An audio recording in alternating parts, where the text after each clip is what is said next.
Doctor Mohammad ইউনূসের 17 মাসের ভুক্তভোগী সাংবাদিক একজন ফায়েদের বয়ান থেকে শুরু করছি আজকে প্রথম পর্ব।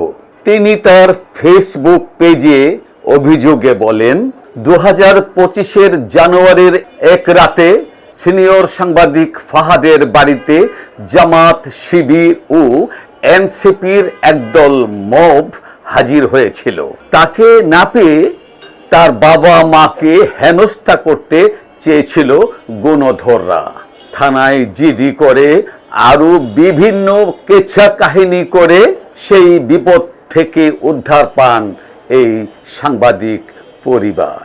সে সময় সৃজন, ফাহাদ, জিহাদ এবং আরো কয়েকজন অল্প কিছু মানুষ সেই সময়ের এসব ঘটনা জানতেন ও বিপদে পাশেও ছিলেন বলে তিনি তাদের প্রতি কৃতজ্ঞতা প্রকাশ করেছেন।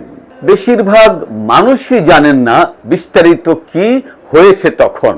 তার ভাষায় তিনি লিখেছেন, চাকরি ছেড়ে দিতে হয়েছিল, বেকার কাটান মাঝে মাঝে অনেকটা সময়, বেঁচে ফিরেছেন অল্পের উপর দিয়ে।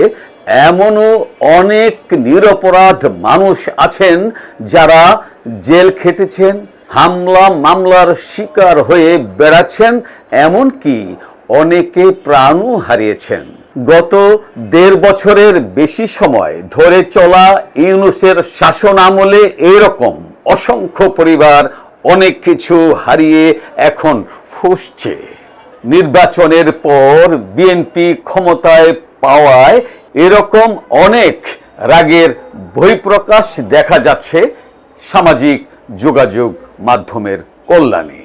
যেমন আজ ঢাকা বিশ্ববিদ্যালয়ে উপদেষ্টাদের গ্রেফতার ও বিচার চেয়ে ইউনূসের ছবিতে আগুন দিয়েছে ক্ষুব্ধ সাধারণ শিক্ষার্থী এবং সাধারণ মানুষ।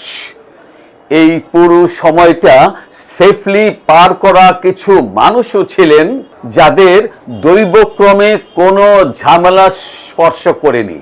পারিবারিক অথবা পেশাগত এলিটিজমের কারণে জামাত শিবিরের কোনো আক্রমণ তাদের ফেস করা লাগেনি, কিন্তু আক্রমণ যারা ফেস করেছেন তাদের নিয়েও এনারা খুব একটা কনসার্নড ছিলেন না। হুট করে নির্বাচনের পর শুরু হওয়া জামাতি গুজব ও ছোটখাটো সহিংসতা নিয়ে তারা এখন সচেতন এবং সরব হয়েছেন। গুজবে পাড়া দিয়ে তারা দুঃখে মারা যাচ্ছেন, কারণ বিএনপি নাকি ক্ষমতা পেয়েই অনেক কুকর্ম শুরু করেছে। গত 1.5 বছর দেশে কি ঘটেছে সেটাই বোঝা যাবে না ওনাদের রিঅ্যাকশন দেখলে।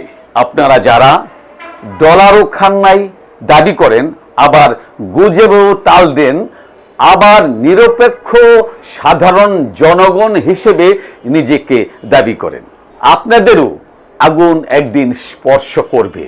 যে আগুন দেশকে পুড়তে দিয়েছেন তা একদিন আপনাদেরও পোড়াবে। আপনাদের এলিটিজমও একদিন ভাঙবে। সেদিন আবার বলতে আইসেন না আসলে এই দেশের মানুষই খারাপ। আজকের মতো এখানেই শেষ।